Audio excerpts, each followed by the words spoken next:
supporters and benefactors who are tuning in for this, our third and our most focused seminar today on the criminal justice system itself. So this is really amazing. Before I introduce our three guests, I'm going to introduce you to them. Congresswoman Bass and Professor Butler, Professor Davis. What we've got in the audience is, I think, now more than 100 of young people, high school students and college students who are devoting their summer or a big part of their summer to both political education and then political change, organizing with us to win in swing House districts and Senate contests across the country.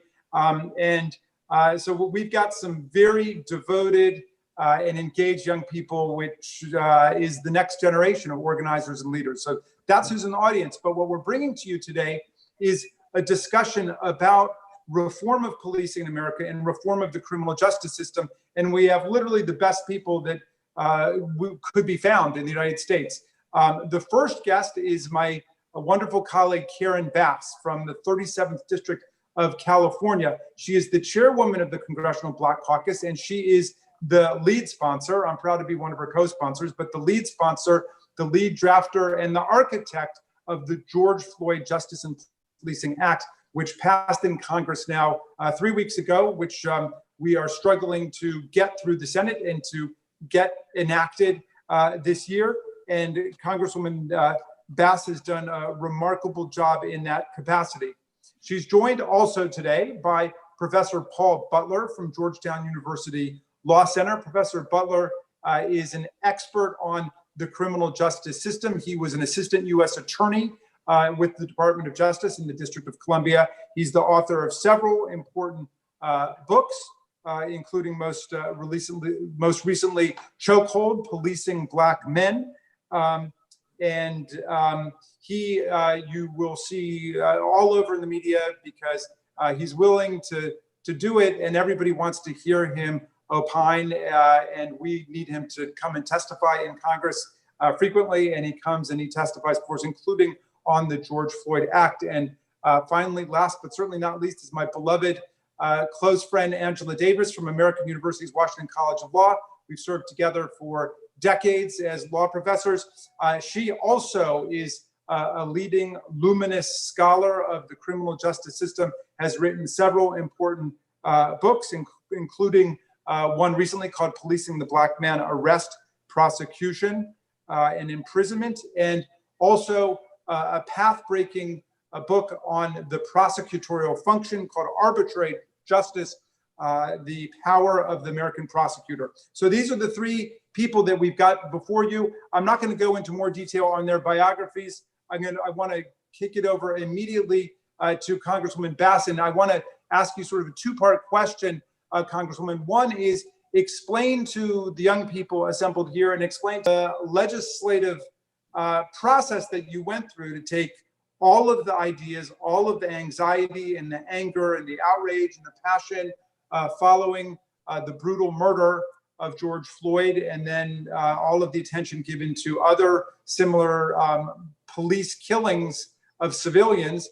How did you take all of that and then turn it into this extraordinary piece of legislation, which is the most comprehensive and sweeping legislative reform at the federal level of the police function since the Republic began in the 18th century? So that's the first part of my question. And the second is, what, assuming we can get this through, either now against all the odds with McConnell running the Senate and Trump in the White House, if we can get it through now, or we get it through right at the beginning of a Biden administration in 2021, what does it represent in terms of the change in the American social contract?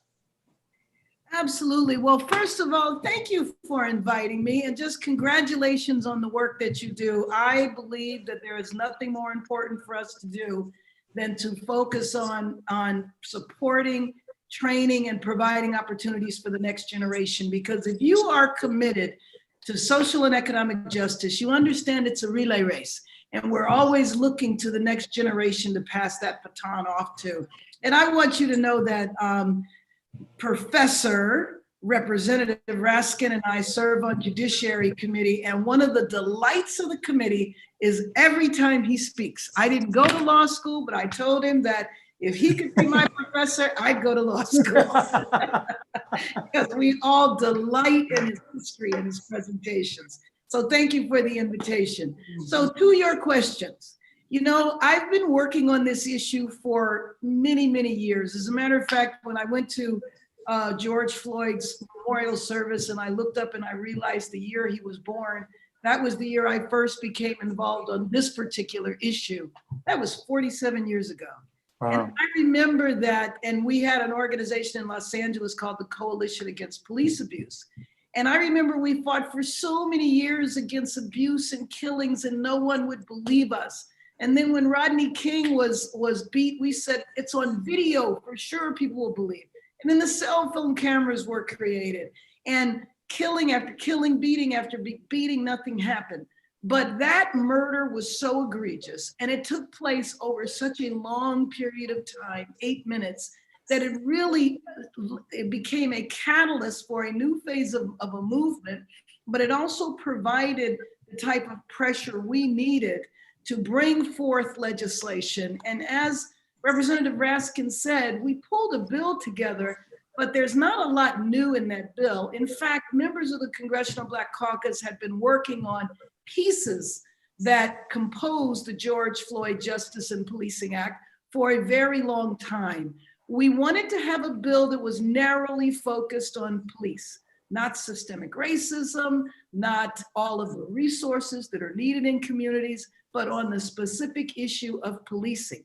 Not to negate anything else, but it was very important to capture the energy from the streets and have a focused piece of legislation. So just very briefly, one part of the legislation is about accountability. We all watched that police officer kill Mr. Floyd, and he was looking in the camera with his hand in his pocket with complete impunity. He didn't even care that we were watching him murder someone. And that's because police typically are not sued, and it's very hard to prosecute a police officer because the standard is too high. And I'm sure the professors will explain that in more detail. We lowered the standards, we took away the immunity, so that's the accountability piece. We also banned certain practices, such as a chokehold, such as a no-knock warrant, which is why Breonna Taylor is dead now. They knocked her door down, they thought it was a home invasion, and she wound up losing her life. Tamir Rice would be alive today. As a matter of fact, he would have turned 18 on the day that we voted for the bill. Tamir Rice was a 12-year-old boy who was killed because he had been fired from another police department. And we are calling for a national registry so that police officers can't bounce from department to department. The other part of the bill that I'm the most excited about is it provides grants for communities to begin to re-envision policing. And you know, that's part of the cry from this movement now. Why is it that we have no problem investing billions of dollars in law enforcement and the criminal justice system, but we won't provide resources for people who are mentally ill, or we won't provide resources for drug treatment? Police officers complain all the time that they have to pick up the pieces because we've chosen to divest.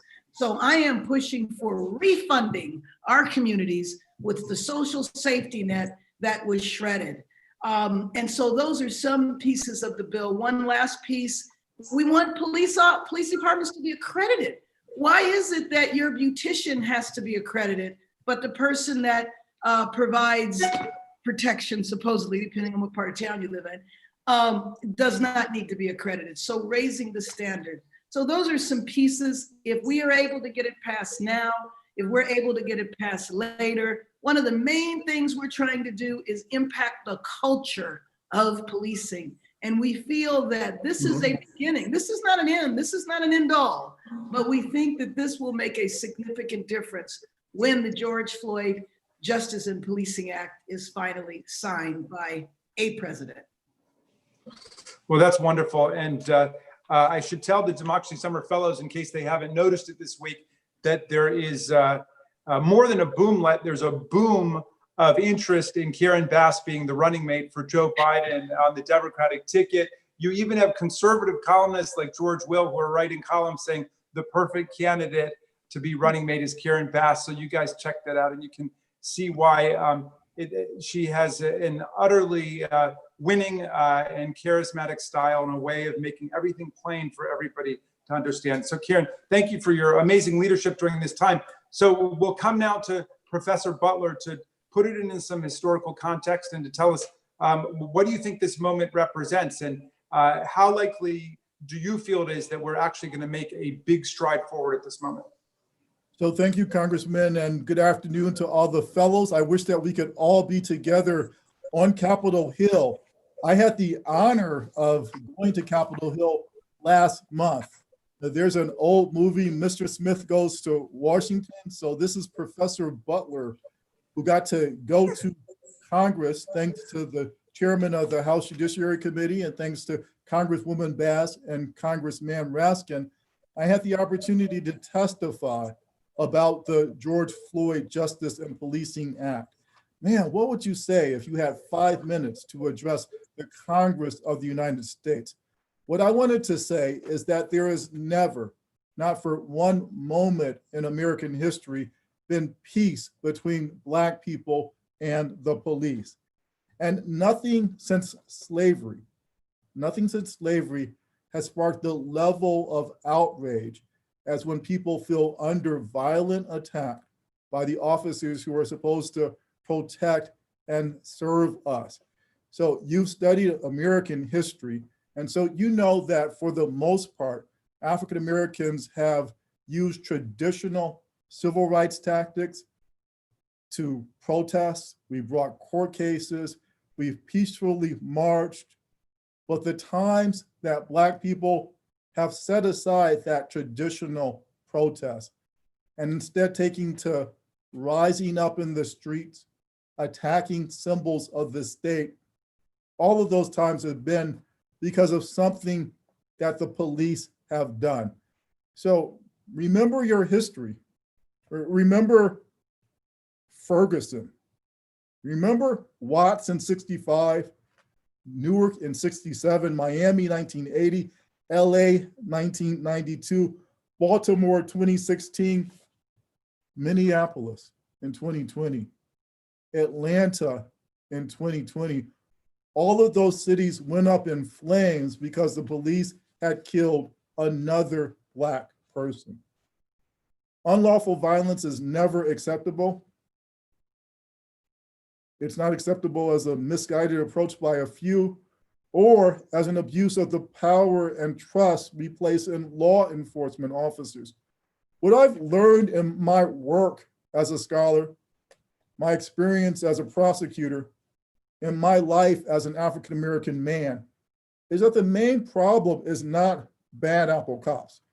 Police officers have difficult jobs and many serve with honor and valor. The main problem is, as the Congresswoman indicated, a culture of policing. Almost every objective study of a police department finds that the police, as policy, treat African Americans with contempt. The police kill, wound, pepper spray, beat up, detain, frisk, handcuff, and use dogs against Black people in circumstances in which they do not do the same to white people. When armed agents of the state are harming American citizens in our name, we the people must ask why. African Americans and Hispanic people disproportionately bear the cost. Black people are about 20% of the population of Minneapolis, but about 60% of the people who cops use violence against.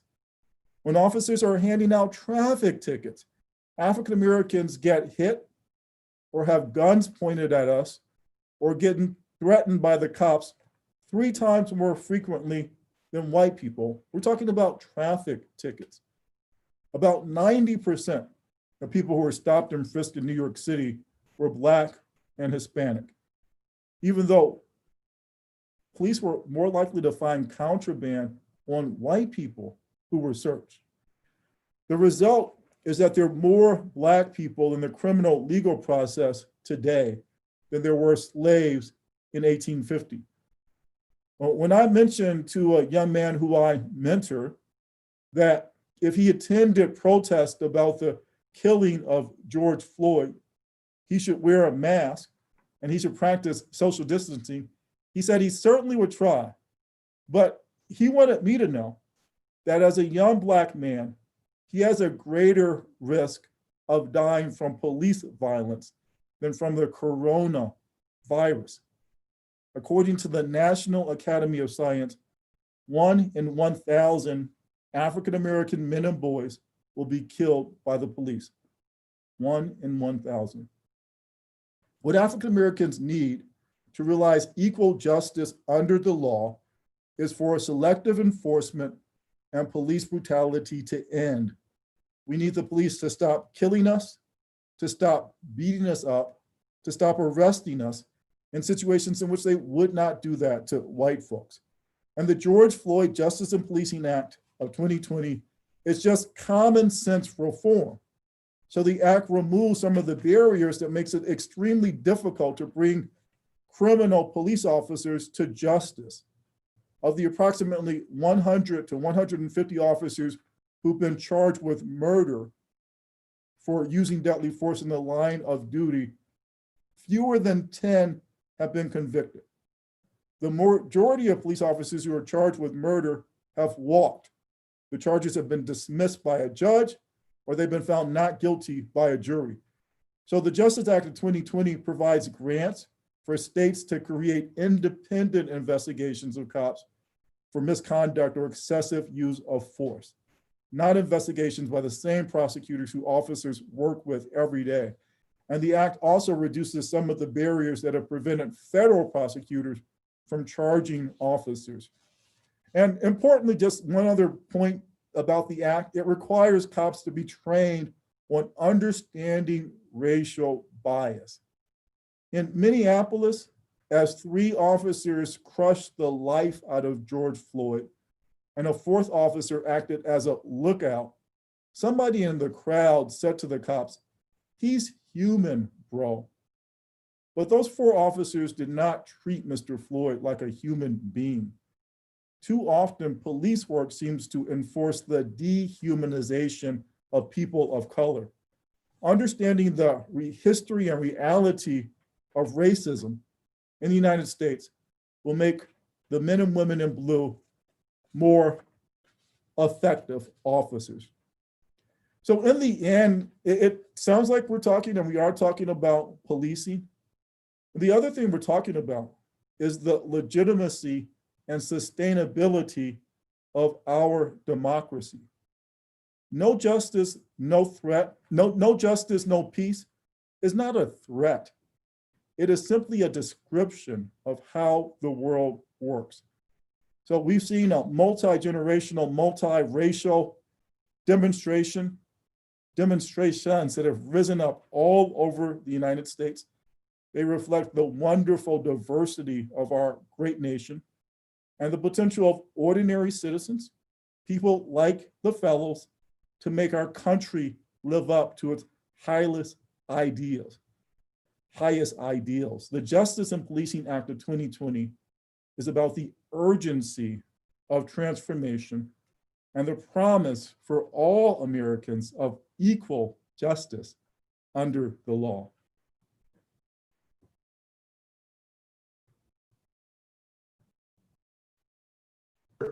Davis, who will broaden our focus somewhat to talk about the role of the prosecutor and what kinds of reforms are necessary there so that we can begin to cleanse the whole criminal justice system of this historical racism that both Professor Butler and Congresswoman Bass spoke of. Thank you. Thank you to my Congressman, Jamie Raskin, for inviting me to speak again this year to Democracy Summer Fellows. I always enjoy speaking to them every summer.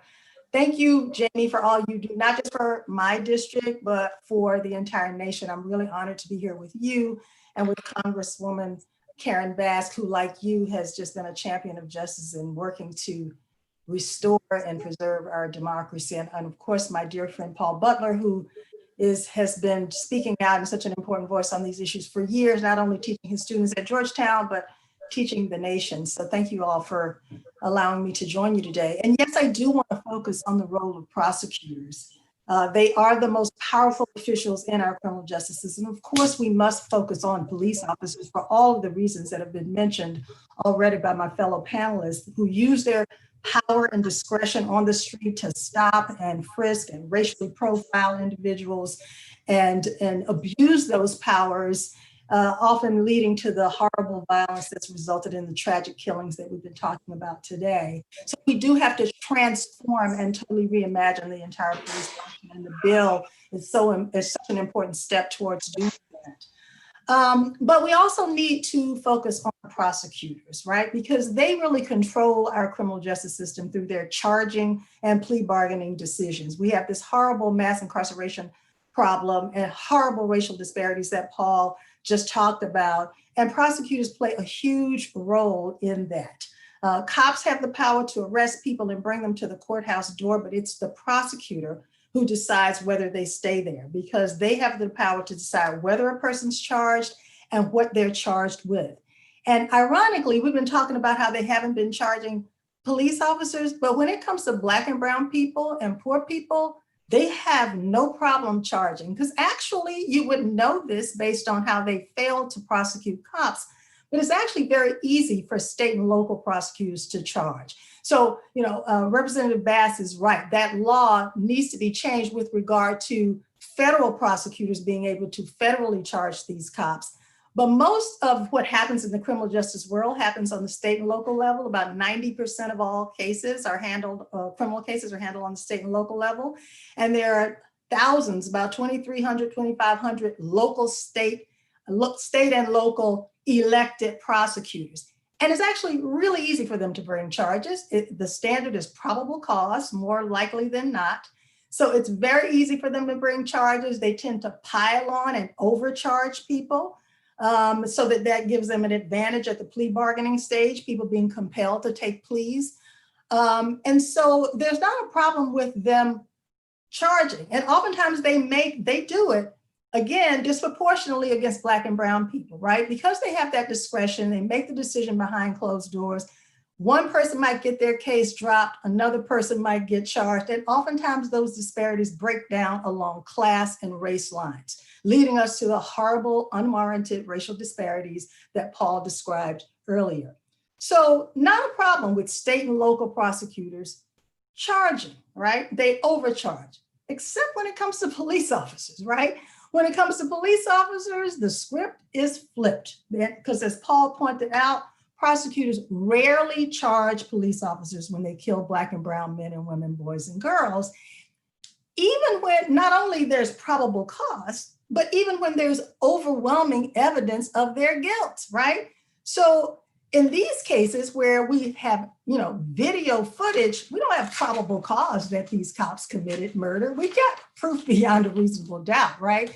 So we saw Tamir Rice, Representative Bass referred to 12-year-old Tamir Rice, right? Who we saw with our own eyes playing with a toy gun, who the police officers were told was a toy gun. And we saw him gunned down by the police. We saw Eric Garner killed in much the same way that George Floyd was. We saw that with our own eyes. We saw him murdered. Yet the cops who killed and murdered Tamir Rice and Eric Garner were never charged with a crime. And even when when some of them have been charged, they're found not guilty. So Terrence Crutcher in Tulsa, Oklahoma, we saw on videotape, his hands in the air, policewoman killed him. She was found not guilty. Philando Castile, we saw on videotape, him being murdered, found not guilty. And of course, here we are today, right? Ahmaud Arbery hunted down and killed. On February 23rd, he was killed. No charges were brought against him until May the 7th. Why? Because before the videotape came out, the prosecutor in that jurisdiction decided not to charge, even filed a memo saying why he wasn't going to charge those white men who killed Ahmaud Arbery. And we now saw on videotape what happened there. It wasn't until the videotape came out. Breonna Taylor, 26-year-old Black woman, killed in her first responder, killed in her own home because of a no-knock warrant. Thankfully, again, the bill addressing that issue Still, no charges at all brought against the police officers who killed Breonna Taylor, and of course, George Floyd. Painfully, we saw, as Representative Bass pointed out, 8 minutes and 46 seconds, the excruciating, pain that he felt and that we witnessed with our own eyes as he begged for his life, as others around him begged this police officer, right? As Paul pointed out, I mean, they didn't see him as human, which is why the bystanders, cried that out. So when that happened, all these protests happened, multicultural, multiracial, like we've never seen before, right? All over the country, all over the world. And we thought, wow, this is the moment. This is the moment when there's going to be structural change. And I still believe that there will be, but the thing that has continued to happen, even after George Floyd, police officers are still killing Black and brown bodies. They still are. The nameless, there's so many of them, I don't have time to list them all. Protesters who, we haven't even heard about who've been killed, but also Rayshard Brooks, who was asleep in his car, and the police were called, and instead of the police waking him up, calling his family and saying, man, go home and sleep it off, they decided they were going to arrest him. And now he's dead. They end up murdering him. That happened after George Floyd. So why does this keep happening? First of all, it's been happening since the time of slavery, as Paul pointed out, right? This has been happening with law enforcement officers taking the law in their own hands, killing Black and brown bodies. But for years, no one believed it until, as Representative Bass pointed out, the video cameras came out. And so now we know everyone was telling the truth, that no one was reaching for their gun, that in fact, these folks were not armed at all, and yet cops were killing them. So why do they keep doing it? I think there are a number of reasons. One, racial bias, right? They don't see Black and brown bodies as human, right? And so they have no problem taking their lives. I think also cops are trained to use violence even when they don't have to, which is why this bill is so important to change that. But lastly, it gets back to my point about prosecutors. The third reason is they're not being held accountable. They're not being held accountable, civilly, which is why the qualified immunity part is so important, but they're not being held accountable by prosecutors. And again, the bill is important because it gives federal prosecutors more tools, but state and local prosecutors have those tools right now. They could charge right now if they chose to do so. But why don't they? Because they're, cops and prosecutors have a cozy relationship, right? Prosecutors rely on cops to make their cases. For them, there's an inherent conflict of interest. That's why that part of the bill, Representative Bass, is so important, right? To create these independent entities.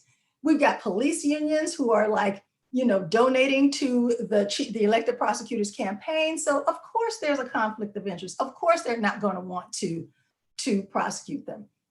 And so that's why it's so important that we pay attention to local, state and local district attorney races. People tend not to pay attention to them because a lot of these state and local prosecutors, they serve for decades, unopposed. People don't pay attention to those races. And so they continue, and they're not being held accountable because they make these decisions behind closed doors. They don't have to justify them to anybody. But recently, in the past few years, that's starting to change because there are some people who are starting to challenge incumbent prosecutors running on a progressive campaign. There have actually been prosecutors who've run on a campaign of ending mass incarceration and ending racial disparities. Some of the fellows may have heard of Larry Krasner in Philadelphia, Kim Foxx in Cook County in Chicago, and out in California, Dinah Becton, Representative Bass, I don't know if you know Dinah Becton, who's one of the Black woman who's a progressive prosecutor, and there are many across the country.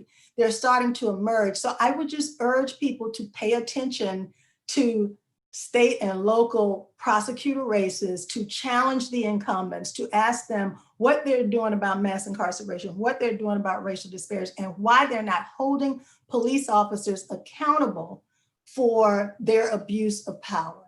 And so I'll stop right there. Professor Davis, thank you so much. Let me just chime in with one or two little things, and then we're going to open it up to the fellows who I know have a whole bunch of questions for all of you.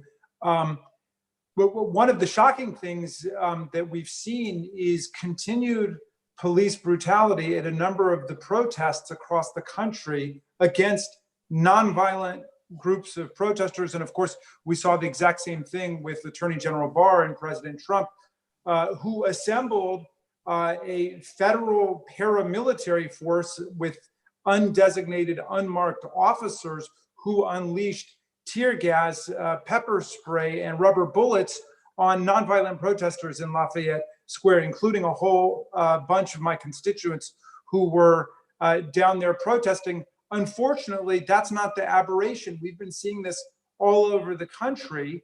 And if that's what's going on, where, you know, there's footage on TV of, remember the older white man, I think he was 76 years old, who just got pushed violently, shoved to the ground, knocked out, unconscious, and then the officer told each other, just keep moving, keep moving.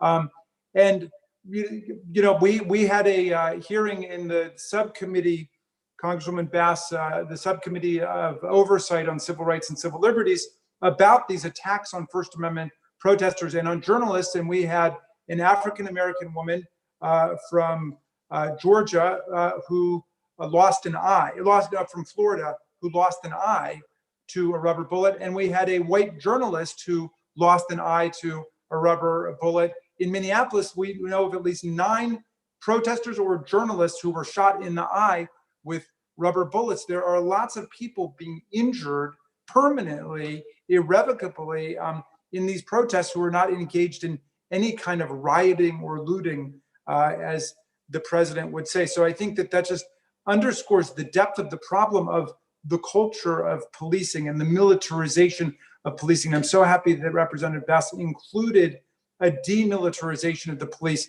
stopping this program of shipping military hardware and equipment from the Pentagon to the police. The point of policing is to protect and defend the population. The point of the army is they're being trained to kill the enemy. And we mix those two functions up, of course we're going to have a serious problem in the culture of policing here. So I want to thank all of you for those very lucid and enlightening presentations. And Maddie, if you could call on some fellows to ask their questions and just save us, you know, the last 3 or 4 minutes before 4 o'clock, so we can have our panelists say some parting words. Sure, absolutely. So we had a number of questions submitted by our fellows, and we have a couple of them here today. Fellows, before you ask your question, if you could introduce yourself. We're going to start off with Miret Asfa. Hi, my name is Miret. I'm a rising senior at Montgomery Blair High School, and I'm so honored to be a part of this whole thing. So in the documentary 13th, they talked about how movies such as Birth of a Nation transformed the perception of Black people as dangerous beings. And we see that fear through issues such as police brutality, but we never discussed the issues like the fear that Black people carry. And I wanted to ask, how has that fear impacted the way Black people exist in this country? What a wonderful question. Representative Bass, do you want to kick that one off?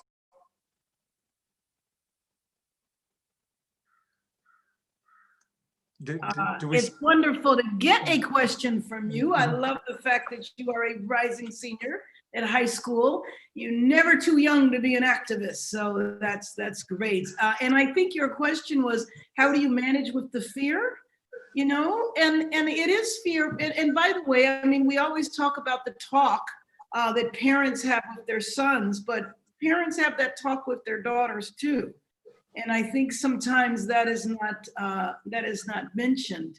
But you know what? I mean, I think that one of the most important things is to take the fear, to take the anger, to take the sadness, and to take those emotions and channel them into something constructive. And that might mean today going out and being a part of those protesters, raising your voice. You're a high school student. I would ask you, what's happening on your high school? What's the suspension and expulsion rate? There's a movement that's going on here in my city. I'm in Los Angeles, and we have a movement around school policing, because what has happened over time here is that we've invested millions of dollars. These schools, Los Angeles School District has a ferocious police department with some of that crazy equipment, and that's in schools. And so right now they're trying to take that money away and put that money into counselors. So even in your area, take the fear, take the anger, take the pain, and channel it into organizing and activism.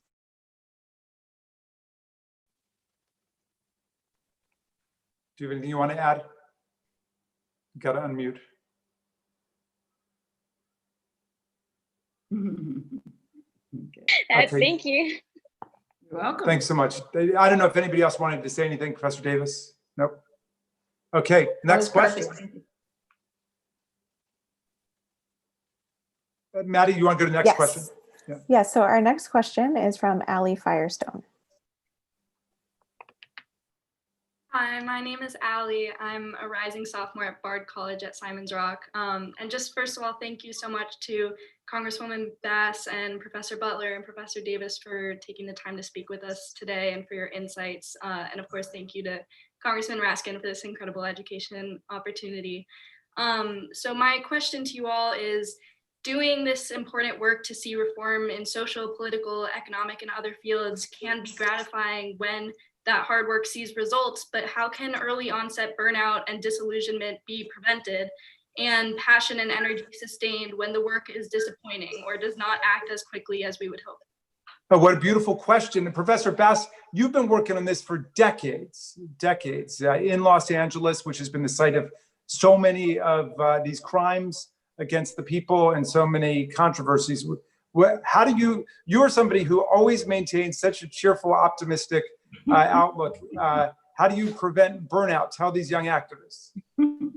Well, first of all, I think history is very important, and recognizing what our folks have been through over generations.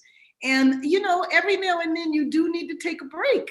You need to do that. You need physical activity. I mean, we are all human beings.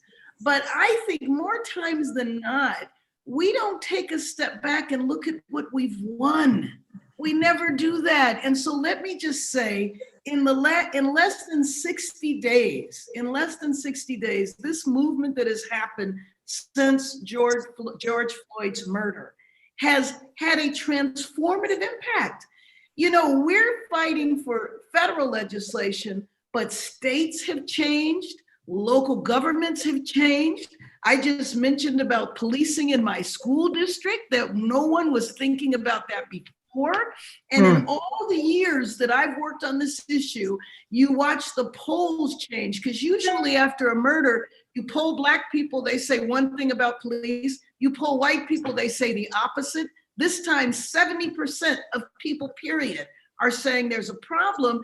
And then to add to it, people are now talking about systemic racism. I have never seen this happen before. So oftentimes than not, when we don't win everything, it's really important to take an objective assessment.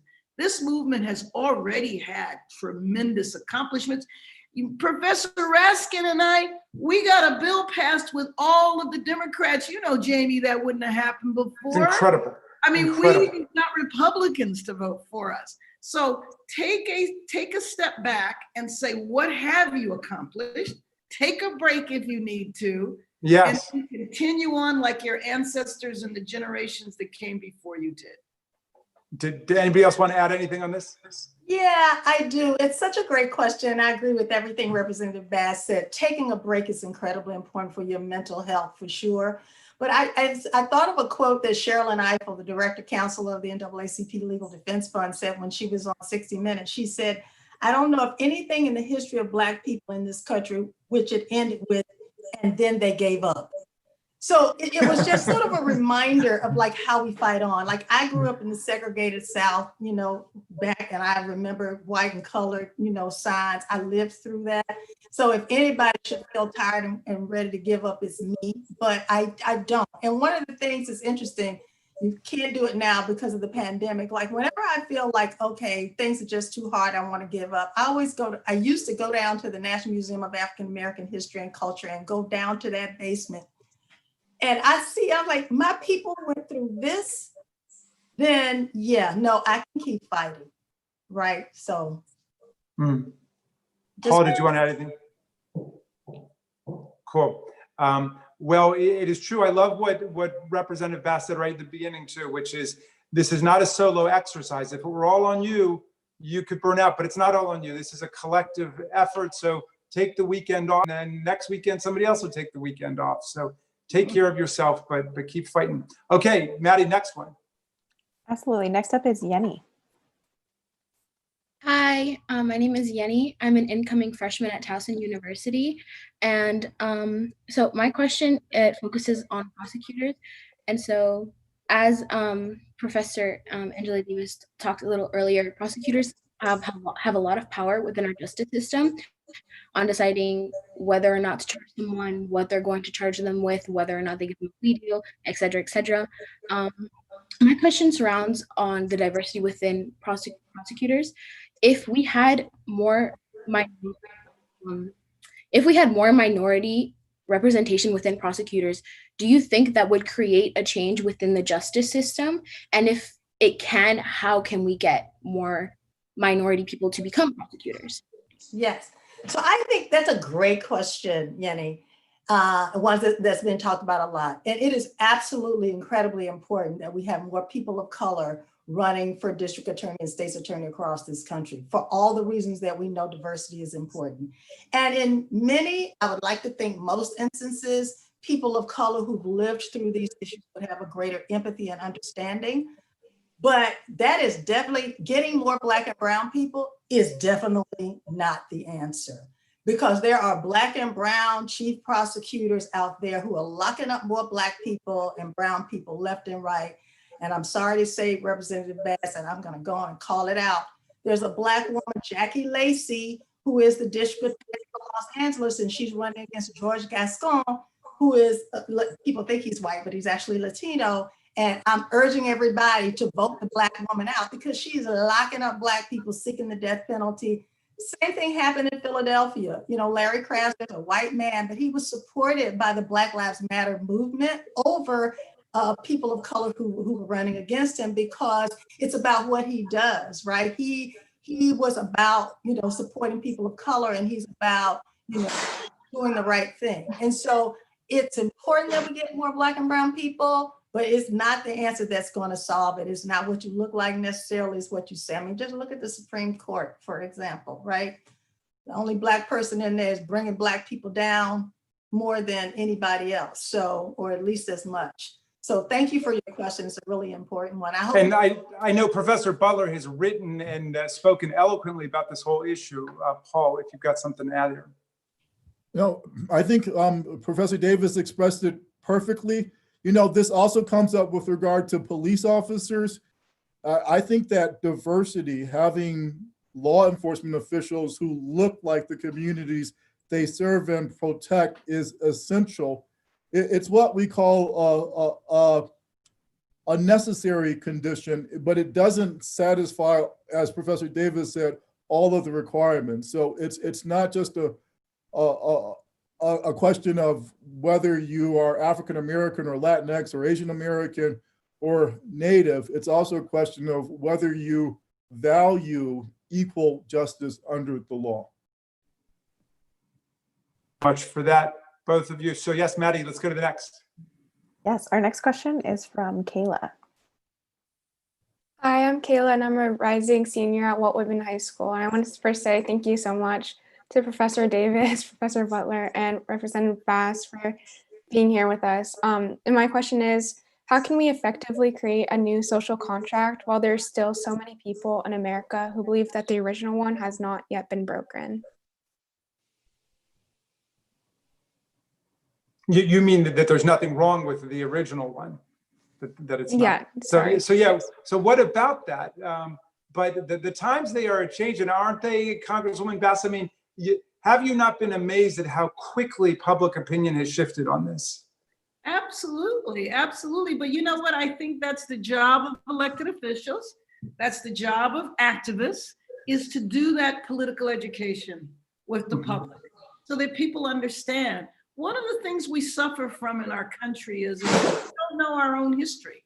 We don't. I loved when Professor Davis said that when she gets down, she goes to the museum. I did the exact same thing after Trump was elected. I mean, and that's by the way, the other thing that's great about this movement. People are focusing on the statues. It's not the statues, it's the history. It's what they represent. And most people have no awareness about that at all. And so I think that part of our job as activists, as elected officials, is to help people understand their history, which then raises questions about the social contract. The social contract does work for some people, it just doesn't work for everybody. Well, that is such a beautiful statement you just made. And, you know, last week we had on Reverend Barber and Bob Moses, who talked about the history of this struggle and the attempt to read the generations that have been involved. And so, you know, this is another way to avoid burnout, which is to be conscious and aware of the struggles that people have been through for us. And then we've got an obligation to the future. All right, let's go to the next one then, Maddie. I think actually to save time for some closing comments, that is our last question. Let's do one more. These are such great questions. One more. All right, great. So we had a question from Asher, who is not currently on video, but I'll ask it for him. Okay. And the questions are, what are your opinions on the large percentages of cases that go to a plea bargain? That's a big Angela Davis point. What about that? It is some people think plea bargaining is the heart of the system, and then others believe it's very unjust. How do you think about all that? It's both the heart of the system and it's very unjust. It's both of those things, Jamie. You know, 95 to 98% of all criminal cases are resolved by way of a guilty plea. People look at all these TV shows, Law and Order 1, 2, 3, 4, and 5, and they think all these trials going on. No trials going on. People are pleading guilty. And it's a huge problem. And the primary reason why it's a problem is because of prosecutors overcharging, stacking up lots of charges that they know they can't prove beyond a reasonable doubt because it's very easy to bring them. A person's then facing all of these charges. Oh my God, I'm facing 5 counts of distribution of cocaine and each one of them carries 10 years, a mandatory minimum 10 years.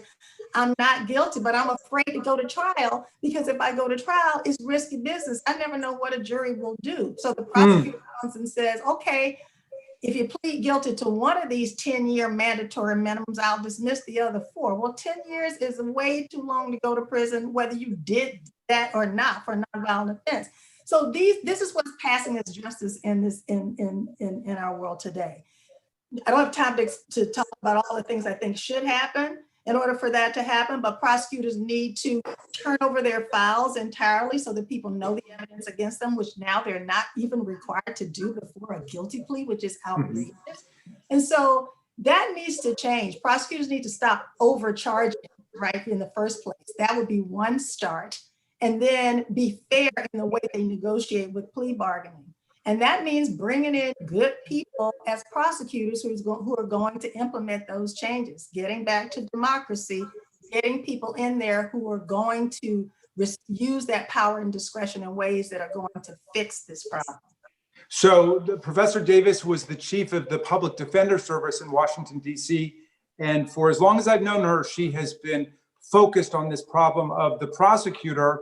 And I recommend her book, Arbitrary Justice, to you very highly. But, you know, I was thinking, Angela, somebody else who understands the central role of the prosecutor is Donald Trump and William Barr, because we had a hearing yesterday or a briefing about how they displaced the U.S. attorney in the Southern District. They wanted to get him out of the way because they want to be able to control what Roger Stone and Michael Flynn and Jeffrey Epstein are being charged with, if anything, and diluting their charges and so on. We have a real problem with unequal justice, don't we? We do. And I will say this, though, when we vote him out, there's a Black woman in New York who's waiting on him, and her name is James. And I just can't wait. I'll leave it at that. That's awesome. All right. So the Professor I should point out that she's the Attorney General who's going to prosecute you. She is indeed. All right. I don't know here. if that qualifies as a last statement for you, Professor Davis. Do you have anything else you want to say? Congressman, we have Asher here also. Oh, okay. All right. Let's let Asher say something quickly, and then we'll give each one of our. Word, Jamie. Okay, wonderful. Okay, but Asher, what do you got? Just wanted to say thank you to Professor Davis, Professor Butler, and Representative Bass for coming here and talking to us today. All right. Thanks to all our Democracy Summer Fellows for your great hard work. Professor Butler, do you have anything, closing words for our kids here? Yes, so keep up the good work. It's been great being here. You know, sometimes I wonder like what I would have done back in the day. So I think if I'd been a slave, an enslaved person, I hope that I would have been a runaway. I hope I would have been one of the people who led uprisings. The reality is most enslaved people didn't do that. And then during the civil rights movement, I hope that I would have been one of the people who marched with Martin or took it to the streets with Malcolm and Angela Davis. The reality is that most people, including most African-American people, didn't do that. In the movement for Black Lives, the expression is, if you want to know what you would have done back in the day, ask yourself, what are you doing right now? And age isn't a factor. The fact that you're white or black or trans or straight, none of that matters. Go to the African American History Museum and look at some of the photos of our sheroes and heroes. What you'll find is that when they entered public life, when they became activists, they were babies. You can't believe how young Martin Luther King looked. You can't believe how young Angela Yvonne Davis looked when she started her activism. John Lewis was a puppy. And they started it. They did it. They're not better than you. So again, ask yourself, what are you doing right now? That's beautiful. Congresswoman Bass. Well, let me just add to that and say that I first became active when I was 14 in middle school. You are never too young. And we depend on you because the professors and the representative, this is a relay. We want to pass the baton on to you. So we depend on you to take your leadership now. And when it comes to the issue of race, understand that race is what everybody should deal with. It's not an issue for Black people or for brown people. It's an issue for all of us. And I just congratulate you. And Jamie, you're just the best. I mean, this is just such a wonderful program. And I feel so honored to have participated and to have participated along with the great professors. So thank you so much. Thank you, Karen Bass. We love you. We are rooting for you for Vice President of the United States. And then after that, President of the United States. Thank you for joining us today. Professor Davis, did you have anything else you wanted to say? You know, just to add on, the first time I was arrested, I was actually 9 years old. I talk about it. It was in Phoenix City, Alabama. Cop picked me up and took me home after an alleged fight in a white neighborhood. I write about it in one of my essays. And so, yes, it's never, sometimes you're called earlier than you think you will be called. So thank you, Jamie, for having me. And thanks to all of the fellows. So proud of all of you. Thank you, Professor Angela Davis, Professor Paul Butler, Congresswoman Karen Bass, the Chairwoman of the Congressional Black Caucus. Thank you to all the great Democracy Summer Fellows for studying hard, for educating yourself on history and being engaged in the struggles of our day. Have a great weekend, everybody. Thank you, Maddie Krakoff, and thank you, Paul Ellis. Bye, everybody.